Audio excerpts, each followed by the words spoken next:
Alam's math private কেয়ারের পক্ষ থেকে সকলকে স্বাগতম। আজকে নবম ও দশম শ্রেণীর উচ্চতর গণিতের অধ্যায় 8-এর একটি নৈর্ব্যক্তিক নিয়ে এসেছি। এই নৈর্ব্যক্তিকটি কিভাবে শর্ট ট্রিক্স এর মাধ্যমে করা যায় সেটি তোমাদের আজ দেখাবো।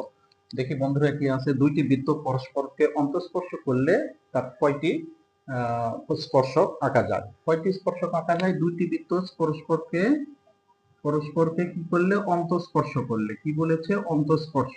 অন্তঃস্পর্শ মানে কি? এখানে এই যে এইভাবে অন্তঃস্পর্শ।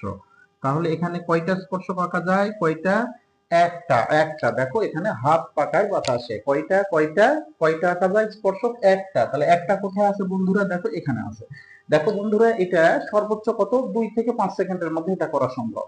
আশা করি এই সঠিক নৈর্ব্যক্তিকটি তোমরা বুঝতে পেরেছো। যদি কারো কোনো সমস্যা থেকে থাকে তাহলে অবশ্যই কমেন্টে জানাবে, পরবর্তীতে তার সমাধান করে দেওয়ার চেষ্টা করব। আজকের মতো এই পর্যন্ত। পরবর্তী ভিডিওটিতে থাকবে এখানকারই আরেকটি শর্ট ট্রিক্স নৈর্ব্যক্তিক। সো এই ভিডিওটি তোমাদের যদি ভালো লেগে থাকে এবং এখান থেকে নতুন কিছু শিখে থাকো তাহলে অবশ্যই তোমাদের বন্ধুদের মাঝে লাইক, কমেন্ট, শেয়ার করতে ভুলবে না। ভালো থেকো, সুস্থ থাকো, শিখতে থাকো নতুন কিছু। ধন্যবাদ সকলকে।